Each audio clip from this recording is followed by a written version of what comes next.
5 tips for caricature success.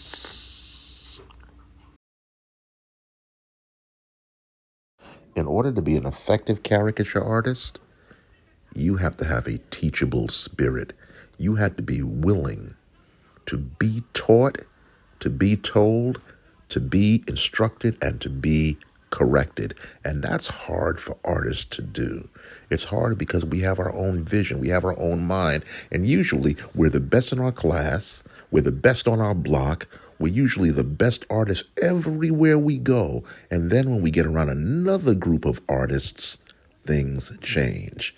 These 2 drawings were taken by me the first time that I went to a caricature convention called the National Caricaturist Network, also known as the NCN, now known as the ISCA, the International Society of Caricature Artists. But as usual, I digress.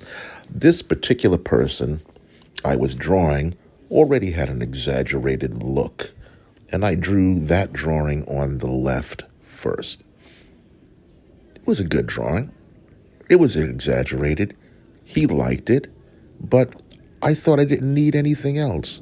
But in that convention, there were classes, there was instruction, and I swallowed my pride and went to some of the classes, went with an open mind. I realized once I was there that I didn't know everything, that there were some mistakes that I was making. There were some good things that I was doing, but I needed to improve, and they helped me.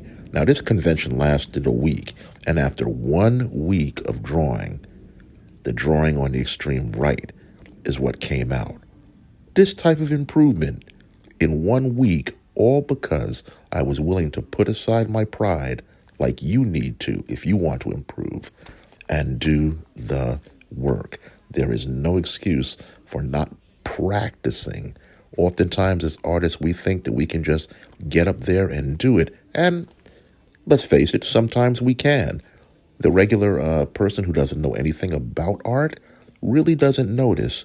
But over time, you must improve. You must evolve. You must drop the ego, get some instruction so that you can improve. And once you improve, you'll feel more comfortable about approaching other markets for work. This is exactly what I did. I remember when I first started doing live caricature, I totally sucked. I was terrible. And I wanted to be so good. And it was so frustrating because I knew how to draw. I knew the basics of caricature. But when there was a living, breathing, smiling, fidgeting human being in front of me, I always choked. And the caricature came out bad. Funny thing about it, the person didn't seem to mind if I got the hair right, if I got the eyes right, if I got the clothing the right color. But from a layman's point of view, let's face it, they would think just about anything is good because they can't draw, period. But I digress, as usual, as is my habit. What I'm trying to say is that when you first start drawing caricatures, you're going to do a terrible job. And the only way to get better is to keep going, to keep plowing ahead, to keep doing those live gigs. You know, it's like playing a sport like soccer. I don't know any soccer players who are really prodigies at this game, or basketball. They all are kind of terrible at it. But as you progress, as you keep at it, as you keep learning and keep plowing away, you get better and better and better, and then it gets easy. On my first caricature drop live, it would take me, I kid you not, 15 to 20 minutes to do a job that halfway looked like the person. By the time I had a few hundred caricature live events, I could get it done in 3 minutes. I'm not kidding. 3 minutes for a black and white, 4 to 5 minutes for a color one. And it all comes with continuously doing the thing that you're bad at until you get better, and you will get better. In order to be an effective caricature artist, You must be open to new ideas and new ways of doing things, new approaches, seeing things from a different perspective, and doing what you've never done before. I remember the first time artist Sean Gardner, I believe that's his name, came out with zombie caricatures because zombies were really, really big back in the day, still are. And I thought, this is totally bizarre and ridiculous. I was comfortable with my own style of caricature, and I was getting a lot of work as a result. But I became curious about how is he able to make this thing look so tore up, so bizarre, so ugly, and yet make it look like the person. So I started experimenting, like with these two faces here. And little by little, I began to see the beauty in this technique. And as a result, I had something new that I could offer people if I did Halloween events. And you can too. This zombie technique is a great addition to your toolbox. You can either do it live, which is kind of hard to do if you don't have a handle on this, or you can do gift caricature, where you have the person send you an email of their photograph and you just mess it up like a zombie. What's also good about zombie caricature is that it's highly, highly individual. There's no right or wrong way to do it, and you can add as much of a level of exaggeration and what is the word? Deadness? I don't know. Decay? Yeah, that's a better word. You can add as much decay as you want to.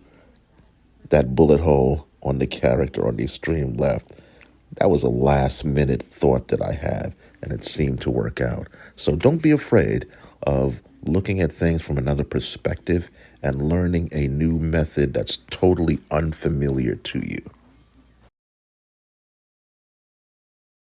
In order to become the type of caricature artist who can easily do hyper exaggerated caricatures, which I know that's what you really want to do.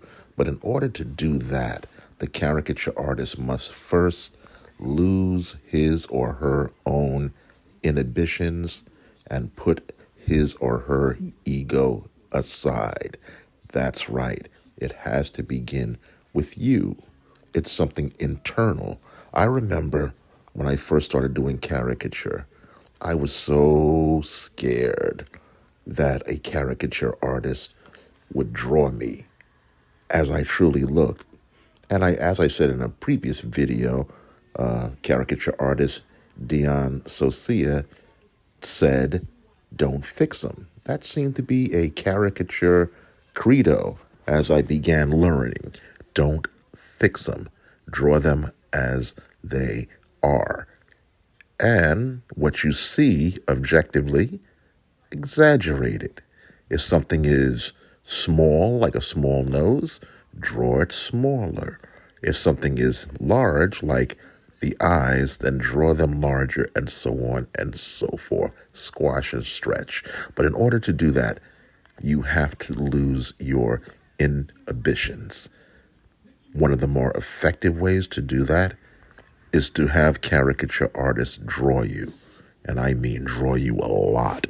Once you see yourself in ridiculous poses and configurations, in no time at all, you'll either stop being a caricature artist or you'll become immune to exaggeration and ridicule. And then you'll be on your way to doing it yourself. That's how I learned.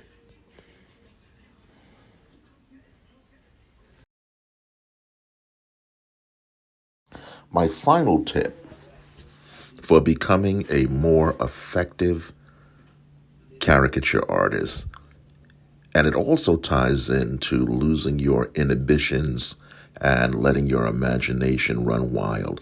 Get in the habit of daily caricaturing and drawing yourself, like I've done here. This illustration on the left, that's what I consider a cartoon portrait. But the one on the right with the graffiti name at the bottom is me as a chibi. That's Japanese for tiny, small, or cute. And I have a video in that also, how to draw cute. But that's me digressing, as I always do. Make sure that you draw yourself every day. It will force you to look at yourself objectively. It'll force you to look at yourself in a novel or new way. And, well, you're always there as a as a subject, so it should be pretty easy. And believe me, by caricaturing yourself every day, it actually helps psychologically for you to love yourself and accept yourself because you're looking at yourself every day. You're seeing the good, you're seeing the bad, and it's all about acceptance, and it's all about accepting who you are and laughing at yourself and feeling good about it. Not taking yourself too seriously. You need that as a caricature artist. That's about it. In fact, that's great advice. You should be paying me for this. Yeah, it's so hard to say goodbye, but I couldn't let you guys go without saying this. If you found this video to be entertaining, engaging, and informative, and you'd like to see more great content on this channel, then please consider becoming a subscriber and also consider commenting in the comments section.